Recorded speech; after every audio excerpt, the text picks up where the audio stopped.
Hello you lot, Miller Corner here, and we went to the Nürburgring. That's right, if you've seen the last half a dozen videos I think it is that I put out, we went all the way from Kent in southern England where I live, all the way through Europe to Germany, to and around the Nürburgring. There was over a dozen of us went, all kinds of cool cars, and it was epic. The trip of a lifetime. We absolutely loved it. There's memories and friends that we're always going to remember from that trip.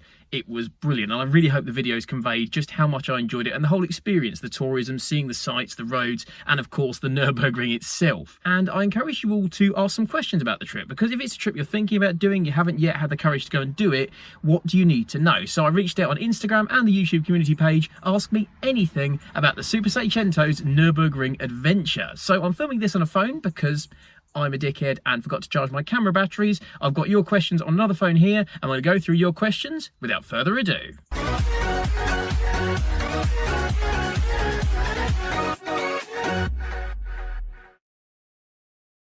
First up, YouTube. Mr. Marcook1 asks, how did you find the trip to Germany in general? It's some of the best roads I've ever been on.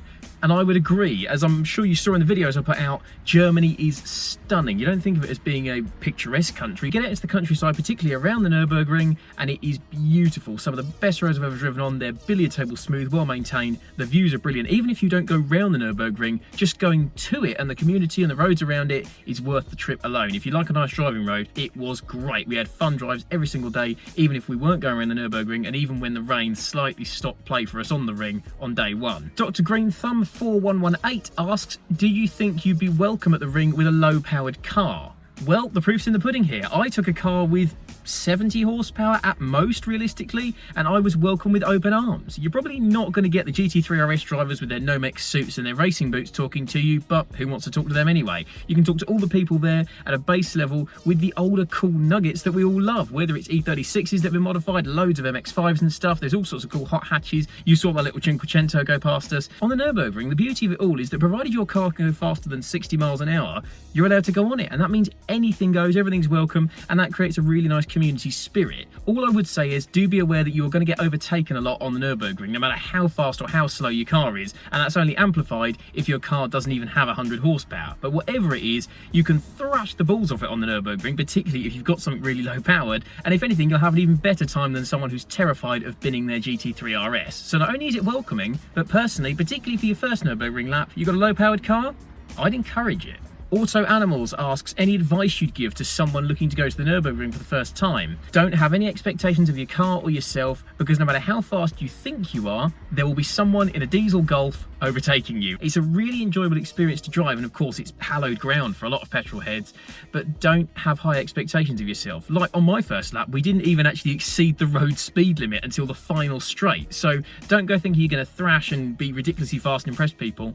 You're not. Drive well within your limits, well within the car's limits, and like I did on my 2 laps, stay right, stay off the racing line. If someone's coming up behind you, indicate right to let them past. Check your mirrors a lot, because stuff will come up behind you at a rate of knots, and also you want to be watching other people's driving. If it looks like someone's being a bit sketchy, like that Golf that ploughed straight on and nearly went up the back of us, let people like that go past, because if they're going to have a crash, you don't want to be in the way when they have one. Following on from that, Robert N Green 6 asks, how many laps in the dry do you think you'd need to get comfortable and master the Nürburgring?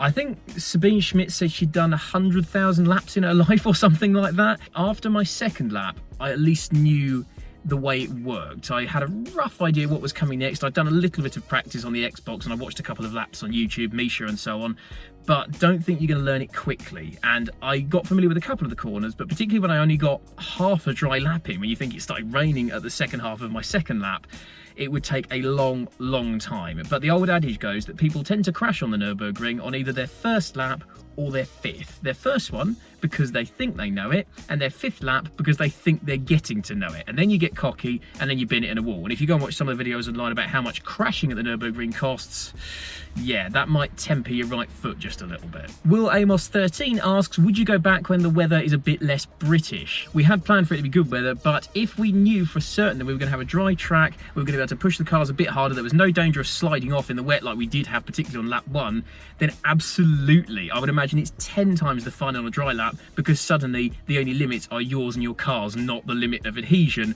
on a wet road. Following on from that one, over onto Instagram, D Longman90 asks, would you do Nürburgring 24 hours for your next trip to the ring? Maybe. I've never watched a 24-hour race, never done Le Mans, never done Nürburgring, anything like that. But to be honest, the one that really interests me is the Nürburgring Classic. It's over 3 days, it's not actually 24 hours overnight, but it's all kinds of stuff from pre-war right the way up to 80s and 90s touring cars, M3s and 190 Cosworth and so on. That I would love to do. But it's not going to happen next year because that clashes with next year's Isle of Man TT. And if you couldn't tell from some of my posts on Twitter, that bucket list thing of the TT has now become an annual pilgrimage. So that takes priority. Pauline Hot 9071 asks, did your girlfriend enjoy the experience? Yes, my long-suffering girlfriend who was asked to help with filming and she co-piloted on my 2 laps. She loved it. She doesn't really like being on camera, so I didn't talk to her on camera much or anything like that, but she really enjoyed it. She's a bit of a nervous passenger, but even she said that she enjoyed passengering this little nugget, particularly on the second dry lap we did. It was great fun. She's just as into cars as I am. You've seen her Volvo C30 she's got. Yeah, she loved it, had a great time, as did everyone who was there. In fact, Zach brought his girlfriend Chloe and she loved it too. We were actually sharing a house together, which was quite nice. We had a great time. Skater Mr. JM124 asks, would you do a road trip to Scotland for a cool video? Absolutely. Bucket list trip for me is the NC500. I'd love to do that, particularly in this car, but again, that's going to be a long time away because it takes a good day, maybe even 2 days to drive up to Scotland. Realistically 5 or 6 days to do the whole NC500 properly, and then of course you've got to get home again, so you're talking about 7, 8, 9, 10 days in total to do that, including taking time off work. I'd love to do it and it will happen one day. That's going to be years away, not months away, sadly. Sakiki Martin and that underscore Boxster ask basically the same question, which is what are the costs associated with the Nürburgring? Now, as with any holiday or thing like that, I haven't tallied up exact pounds and pence, but I'll give you a very quick rundown now just from what I can remember off the top of my head. Both ferry crossings, obviously you book them both at the same time. That was about 180, 200 quid. In the whole trip, this car doing about 40 to the gallon on the motorway, a little bit less on the Nürburgring, but actually still really good. We did 3 tanks of fuel on a car with a tank this small, so budget, I probably spent 100, 150 quid on fuel. The Nürburgring laps are 30 euros each, although I believe if you take your little card back and get it recharged rather than just getting another card, I think you get a discount on that. So 20, 25 quid each for your Nürburgring laps. Obviously we did 2. In terms of the houses we stayed in, we split the cost between 6 people and that worked out at over 3 nights. It was about 150, 160 quid a head, but again that depends when you go. We went in the height of some holiday seasons, so it's worth bearing in mind that the more summer holiday you go, it's going to be more expensive. Food wise, depends what you want to do. We went out for food every single night. We ate at the hotel restaurant one night, then we went to Sabine Schmitz's place another night, and we went somewhere else for another night, so that does tally up quite a lot. The fact is those houses have got fully kitted out kitchens, so if you're really on a budget, you could just go to Das German Aldi like we did and get all your food and just cook at home and have some mad German meals. So I'd advise that if you are really on a budget. If you want to buy Nürburgring photos, a couple of the ones I got from all the photographers around the ring, you'll have seen in my thumbnails on Instagram. They're between 10 and 15 euros each. Obviously that's optional. If you want to buy a bottle of caramel in Belgian services, that's going to set you back about 3.50 euros, actually quite expensive as it turns out. And that's about it. It worked out roughly, with a bit of maths I've done between my girlfriend and I splitting costs for everything and it being over a 4-day trip and everything else, around about 100 quid per person per day, roughly. And that isn't an extravagant luxurious trip. We weren't eating in 5-star restaurants, but we also weren't right on the breadline and saying no to stuff because we couldn't afford it, because obviously we went to the Nürburgring Museum. That was 12 quid a head, 12 euros a head, something like that. Don't think it's going to be 200 quid there and back, because it just isn't, particularly if your car doesn't do 40 or 50 to the gallon in the cruise like this one does.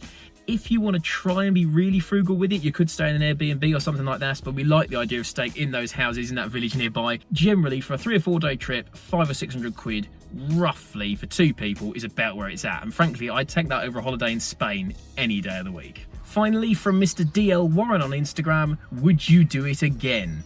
Abso-bloody-lutely we would. If it wasn't clear, we loved the whole experience. The driving down, the awesome roads, the views, the great times we just had chatting to each other on the walkie-talkies and messing around and drinking caramel. Then driving the Nürburgring, we did it all together. We made it through those awful conditions that you saw. We all made it back together and had a great time. The food, the views, it was phenomenal. We would definitely go back again. And that's because we are. We've just confirmed, the whole group of us, and a few others in fact, who've seen us and decided they really enjoyed it. We've got another group of mates coming along. It's happening again next year. It's actually happening a little bit earlier, in fact, on the basis that we can probably dodge some of the summer holiday traffic. We are going back to the Nürburgring, and we're not taking this. We're taking my girlfriend's car. Her Volvo C30 is going to be the start of next year's Nürburgring trip, and it means I will get to see my girlfriend drive around the Nürburgring. And frankly, that's just as exciting as me do it in and of itself. But yeah, we loved it this year. This little nugget I'm so bloody proud of. As I said multiple times, bulletproof reliable, did 45 miles to the gallon the whole way there and the whole way back, including the Nürburgring laps. It was great fun to drive on the Nürburgring and on those windy roads. The motorway was perfectly good, it coped with that very well. And I made yet more memories with my favourite car, my little Project Nugget, in its 20th year. This car is 20 years old this year, and what better way to celebrate it? I absolutely loved it. I'm so proud of this car. I didn't overtake anyone, but I had the biggest smile of anyone. And frankly, on a road trip like that, that's what it is all about. And now that we're back in the UK with a little bit of sunshine, it would appear, sorry about how sweaty I am, it's time to get back to work on this little nugget. Thanks very much for watching, everybody. Catch you soon, and have a good one.